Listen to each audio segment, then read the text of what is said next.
بسم اللہ الرحمن الرحیم ومن شر النفاثات في العقد ومن شر حاسد اذا حسد وجاءوا بسحر عظیم، بہت بڑا جادو کیا انہوں نے، بہت بڑا جادو کیا تو کچھ ان رسیوں کی حالت نہیں بدلی تھی۔ قرآن خود بتا رہا ہے کہ دیکھنے والوں کو یوں لگ رہا تھا ٹرک ہو گئی، وہ جو اثر لے گا، اب ڈرنے والا ہو سکتا ہے اس کا ہارٹ ہی فیل ہو جائے، ہو جاتا ہے،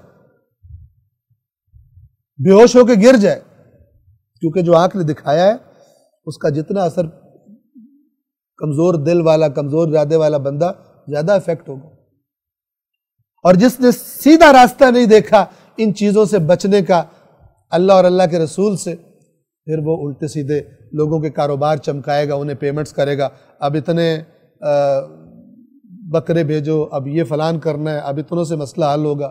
وہ آرام سے بیٹھ کر آپ کے بکروں کی چانپیں اڑائیں گے اور آپ سمجھیں گے کہ میرا جادو جو ہے وہ بیچارہ پتہ نہیں کیا ہو رہا ہے میرے ساتھ۔ بہرحال اگر آپ ان آیات پہ غور کریں تو ان خرافات سے ساری عمر کے لیے نجات پال، اللہ کے کلام کو سمجھنے کی برکت سے، اور اپنے آپ کو اللہ کی پناہ ڈھونڈیں۔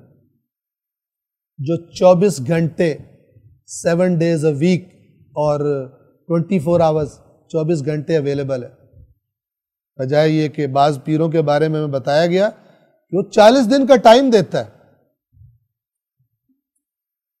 خوب، اب یہاں پر ایک اور مسئلہ کہ جناب جادو تو رسول اللہ پر بھی ہو گیا تھا، ہماری کیا مجال ہے؟ تو میں آپ کے سامنے تفسیر مجمع البیان، مشہور تفسیر ہے، اس کے چند الفاظ کوٹ کرنا چاہ رہا ہوں، سمجھنے والوں کے لیے کافی ہوں۔ تھوڑی سی عربی پڑھتا ہوں، اس کے بعد اس کا میں صرف اردو ترجمہ پڑھوں گا چونکہ ٹائم زیادہ ہو جائے گا۔ وَلَا يَجُوزُ، اسی تفسیر مجمع البیان سورۃ الفلق کی تفسیر میں یہ جملے موجود ہیں۔ وَلَا يَجُوزُ أَن يَكُونَ النَّبِيُّ صلی اللہ علیہ وآلہ سُحِرَ عَلَى مَا رَوَاهُ الْقُصَّاصُ الْجُهَّالِ، جائز نہیں ہے کہ نبی صلی اللہ علیہ وآلہ وسلم پر جادو ہوا ہو ان باتوں کی بنا پر جو روایتیں قصے بیان کرنے والے جاہلوں نے بیان کی۔ یہ تفسیر مجمع البیان کے الفاظ۔ کیوں؟ لِأَنَّ مَن يُوصَفُ بِأَنَّهُ مَسْحُورٌ، اس لیے کہ جسے یہ کہا جا سکے کہ یہ مسحور ہے، اس پر سحر ہو گیا ہے، فَقَدْ خُبِلَ عَقْلُهُ، اس کا معنی یہ ہوتا ہے کہ اس کی عقل متاثر ہو گئی ہے، اس کی عقل صحیح کام نہیں کرتی۔ تو جس کی عقل صحیح کام نہ کرتی ہو اس کی کسی بات پر اعتماد کیا جا سکتا ہے۔ وَقَدْ أَنْكَرَ اللَّهُ تَعَالَى ذَلِكَ فِي قَوْلِهِ، اور بے شک اللہ نے اس بات کا انکار کیا ہے اپنے رسول کے بارے میں اپنے اس قول میں، وَقَالَ الظَّالِمُونَ إِن تَتَّبِعُونَ إِلَّا رَجُلًا مَسْحُورًا، اور ظالم کہتے ہیں مومنوں کو کہ تم لوگ کسی اور کے پیچھے نہیں چل رہے سوائے ایک ایسے شخص کے جس پر جادو ہوا مسحور، رجلا مسحورا، ایک سحر زدہ شخص کے پیچھے تم چل رہے ہو، یعنی یہ الٹی سیدھی نعوذ باللہ باتیں کرتا ہے، تم اس کے پیچھے چل رہے ہو، یہ تو جادو کے زیر اثر ہے۔ پھر اگلا جملہ یہ ہے کہ میں صرف اردو میں ترجمہ کر دیتا ہوں۔ یہ ضرور ہو سکتا ہے کہ بعض مثلا یہودیوں نے یا دشمنان دین نے اپنے وہ جو جادو کے طریقے انہوں نے گھڑے ہوئے تھے، جس کے ذریعے دیکھنے والوں کو وہم ہو جاتا ہے کہ میرے ساتھ کچھ ہو گیا ہے، اور وہ پریشان ہو جاتے ہیں، کمزور دماغ لوگ، ضعیف ارادے کے لوگ، ان کے ساتھ یہ ہو جاتا ہے۔ انہوں نے کوشش کی ہو ایسا کرنے کی، لیکن اس پر کامیابی ان کو نہ ہوئی ہو۔ یہ خلاصہ ہے، موضوع تفصیلی ہے، ہم ابھی یہاں پر اس کو بیان نہیں کر پائیں گے۔ یہ خلاصہ تھا سحر کا۔ سحر سے جو تصور ہمارے ذہن میں عام طور پر بیٹھا ہوتا ہے یہ وہ تصور نہیں ہوتا، اور یہ ایک مختلف طریقے ہوتے ہیں۔ کبھی آپ کو اپنے کپڑے تھوڑے سے کینچی سے کٹے ہوئے الماری میں لگے، کبھی آپ کو خون کے چھینٹے نظر آئے۔ جادوگر کا کمال یہ ہوتا ہے کہ یہ چھینٹے کیسے اندر تک پہنچائے جائیں، کس طریقے سے، اور اس کے بعد جب آپ نے دیکھ لیے اور آپ کو گویا سگنل ملا آپ کے دماغ کو، یہ تو جادو ہے۔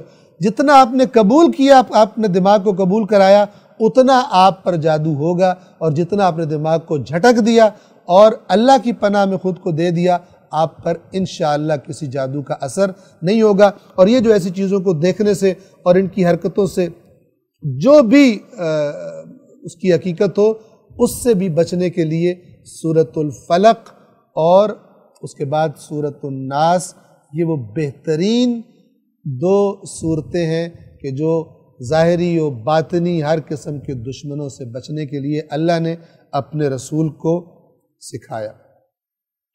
اور ایک اور چیز کی طرف ہم اشارہ کر دیں، یہ پھونکنا کیا ہوتا ہے۔ یاد رکھیے کہ پھونکنے سے پہلا معنی جو ہمارے ذہن میں آتا ہے، جو مشہور ہے، وہ جو عورتیں پھونکتی ہیں، لیکن ضروری نہیں کہ اس پھونکنے سے واقعاً منہ سے پھونکنا مراد ہو۔ اس کی ہم آپ کو مثال دیں قرآن کریم میں، مثلا سورہ صف میں آیت نمبر 8 میں اس طرح سے اللہ فرماتا ہے، یریدون لیطفئوا نور اللہ بافواہہم، وہ چاہتے ہیں کہ اللہ کے نور کو اپنے منہ سے بجھا دیں۔ منہ سے بجھا دیں، منہوں سے بجھا دیں، یعنی منہ سے پھونک مارتے ہیں۔ اب یہ اللہ کے نور کو اپنے پھونکوں سے بجھا دیں، کیا مطلب ہے؟ وہاں پہ کوئی چراغ تھا جو جل رہا تھا، رسول پاک نے کوئی چراغ جلایا تھا جس کو پھونکے مار کر کفار بجھا رہے تھے؟ نہیں، ان پھونکوں سے مراد وہ مثلا اس منہ سے مراد وہ پروپیگنڈا ہے، اور اس نور سے مراد ہدایت اسلام کا نور ہے۔ یہ چاہتے ہیں اپنے پروپیگنڈوں سے اس نور کو بجھا دیں۔ توجہ کیجیے، تو بالکل اسی طرح یہ عام ہر زبان میں اس طرح سے الفاظ استعمال ہوتے ہیں، تعبیرات استعمال ہوتی ہیں۔ مثلا کہا جاتا ہے جی فلان شخص نے ناک اس کی زمین پر رگڑ دی، کیا مطلب؟ اس کو ذلیل و رسوا کر دیا، نہ کہ واقعاً اس کی ناک رگڑی ہے۔ قرآن مجید عرب معاشرے میں بولی جانے والی جو فصیح و بلیغ عربی زبان تھی، اس زبان میں نازل ہوا۔ جیسے لوگ محاورے بولتے تھے، مثالیں دیتے تھے، جس طرح الفاظ کو استعمال کرتے تھے اس طرح استعمال ہوا۔ تو ضروری نہیں کہ نفاسات فی العقد سے مراد وہی پھونکے مارنے والی مراد ہو۔ اگر وہ بھی مراد لیں تو وہ کیا ہوتا ہے؟ اس طریقے سے جادوگرنی یا جادو کرنے والا وہ اپنے آپ کو پریٹینڈ کرتا ہے کہ اس کام میں میرے بڑی تاثیر ہے۔ یہ گویا کہ صدیوں سے یہ کام چلتا آ رہا ہے اور ایک ٹریڈ مارک بن گیا ہے کہ جادو اس طرح سے ہوتے ہیں، چاہے کچھ ہوتا ہو واقعاً یا کچھ نہ ہوتا ہو، صرف یہ دکھا کر اگلے کو پریشر میں لے لیا جاتا ہے کہ ہم نے یہ کام کر دیا۔ جیسے الو کا سر کاٹ کے پھینک دیا، یا مثلا فلان خون کے چھینٹے پھینک دیے، اگلے کو دماغ کو ایک دفعہ افیکٹ کرنے کے لیے، اس کے دماغ میں وسوسہ ڈالنے کے لیے کہ مجھ پر جادو ہو رہا ہے، اور اس کے بعد پھر جیسا اس کا دماغ ہے اتنا زیادہ وہ متاثر ہو جائے گا، کمزور ہے تو اور زیادہ متاثر ہو جائے گا۔ اور یہ معنی بھی ہو سکتا ہے نفاسات کا فی العقد، گرہ میں پھونک مارنا یعنی گرہ کو کھول دینا، جیسے پھونک سے نور بجھانا ہم نے عرض کیا، اسی طرح گرہ میں پھونک مارنا یعنی کوئی بری بات کر کے دو دوستوں کی دوستی توڑوا دینا، میاں بیوی کا جو اعتماد ہے، کوئی وسوسہ ڈال کے بیوی کے کان میں یا میاں کے کان میں ان کی وہ جو ایک اعتماد کی گرہ لگی ہوئی تھی، اس گرہ کو توڑ دینا، یہ بھی مراد ہو سکتا ہے۔ بس صرف ایک ہی تصویر آپ کے ذہن میں نہ بنے نفاسات فی العقد سے۔ تو بہرحال جو بھی معنی ہو، مثال کے طور پر آپ اپنے ذہن میں جو بھی معنی بنائیں، اللہ تعالیٰ کی اس کلام سے ان کے شر سے اپنے آپ کو اللہ کی پناہ میں دیا جا سکتا ہے۔ اسی وضاحت پر ابھی ہم فی الحال یہاں پر اکتفا کرتے ہیں۔ آیت نمبر 5 جو آخری آیت ہے، وَمِن شَرِّ حَاسِدٍ اِذَا حَسَد، اور حسد کرنے والے کے شر سے جب وہ حسد کرے۔ حسد کیا چیز ہے؟ دوسرے کی نعمت کو برداشت نہ کرنا، یا دوسرے لفظوں میں اگر اس کی تہ میں انسان اترے تو یہ حسد کرنے والا اصل میں اللہ کی تقسیم پر راضی نہیں ہوتا۔ ایک اور چیز ہے جسے عربی میں کہا جاتا ہے غبطہ، غین بے طوئے اور ہے، غبطہ۔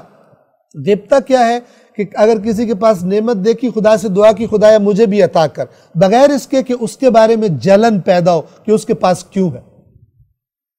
اس میں کوئی حرج نہیں، اگر خدا نے کسی کو نیک کاموں کی توفیقات دی ہیں، کسی کو زیادہ رزق دیا ہے، اس کو دیکھے تو اللہ سے دعا کرے خدایا جیسے تو نے اپنے اس بندے کو عطا کیا ہے مثلا مجھے بھی عطا کر، کوئی حرج نہیں ہے۔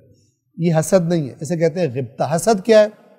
حسد یہ ہے کہ میرے پاس ہو نہ ہو اس کے پاس کیوں ہے۔ یہ جذبہ جو شخص جس کی اگر مثلا ہم میں سے کسی کے اندر بھی پیدا ہو اور اس بیماری کا فوراً علاج نہ کرے، یہ انسان کو تباہ کر دیتی۔ ایک سٹوری کسی کتاب میں پڑھی، صحیح یا غلط فرق نہیں ہے لیکن تمثیل ہے، سمجھیے گا۔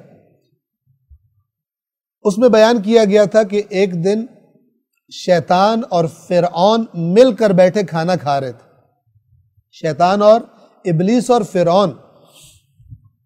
تو کھانا کھاتے کھاتے فرعون نے ابلیس سے پوچھا کہ تو نے اپنی زندگی میں میرے یعنی فرعون سے میرے اور اپنے سے زیادہ بھی کوئی خبیث اور گھٹیا آدمی دیکھا ہے؟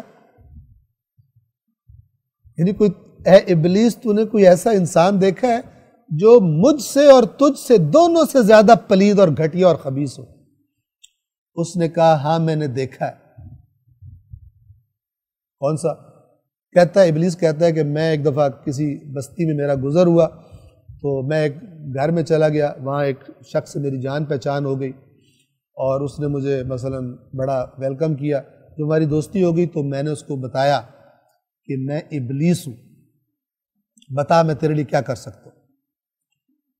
تو اس نے مجھے کہا کہ میرا یہ جو ہمسایہ ہے اس کی ایک بڑی زبردست گائے ہے، بہت دودھ دیتی ہے، بڑی زبردست ہے، مجھ سے برداشت نہیں ہوتا، اس کی گائے کو قتل کر دے، اس کی گائے مار دے۔ تو ابلیس کہتا ہے فرعون کو کہ میں نے اس بندے سے کہا کہ دیکھ میرے پاس مارنے وغیرہ کی طاقت نہیں ہے، ہاں میں تجھے کہیں اور سے ویسی گائے دلوا دیتا ہوں۔ حسد کو نوٹ کیجیے۔ تو ابلیس فرعون سے کہتا ہے کہ وہ اتنا خبیث اور گھٹیا انسان تھا، اس نے کہا نہیں مجھے گائے نہیں چاہیے، اس کی گائے مرنی چاہیے، اس کے پاس کیوں؟ تو اس نے کہا کہ اے فرعون تجھ سے بھی اور مجھ سے بھی زیادہ گھٹیا بندہ میں نے وہ دیکھا۔ یہ تمثیل ہے لیکن واقعاً حاسد پتہ نہیں کیا کچھ کر گزرتا ہے اپنی حسد کی آگ کو ٹھنڈا کرنے کے لیے۔ وَمِن شَرِّ حَاسِدٍ اِذَا حَسَد، اور حسد کرنے والے کے شر سے جب وہ حسد کرے۔ تو یہ 5 آیات مبارکات ہم نے آپ کی خدمت میں عرض کر دی کہ انشاءاللہ ان کے معنی پر آپ غور کریں گے، اور آپ سے گزارش کروں گا کہ آپ کے دوستوں میں، عزیزوں میں، رشتہ داروں میں اگر کچھ لوگ ان پریشانیوں میں، خرافات میں، وہم پرستیوں میں مبتلا ہوں تو یہ قرآنی ہدیہ ان کے ساتھ انشاءاللہ آپ شیئر کر سکتے ہیں، اور خدا نے اگر ان کو کچھ توفیق دی عقل سے کام لینے کی تو اپنی جان ان دنیاوی عذابوں سے، جو اللہ سے دور رہنے اور اللہ پر توکل کا معنی اور صحیح ایمان کے معنی کو نہ سمجھنے کی وجہ سے جن خرافات میں اور مصیبتوں میں پھنس جاتے ہیں لوگ اور زندگیاں اپنی اجیرن کر لیتے ہیں، ہو سکتا ہے کہ ایسا کرنے سے کسی کو ان مسائل سے نجات مل جائے کہ اللہ کے کلام سے بڑھ کر زیادہ تاثیر والی کوئی اور چیز نہیں ہے۔ سورۃ اللہ العلی العظیم۔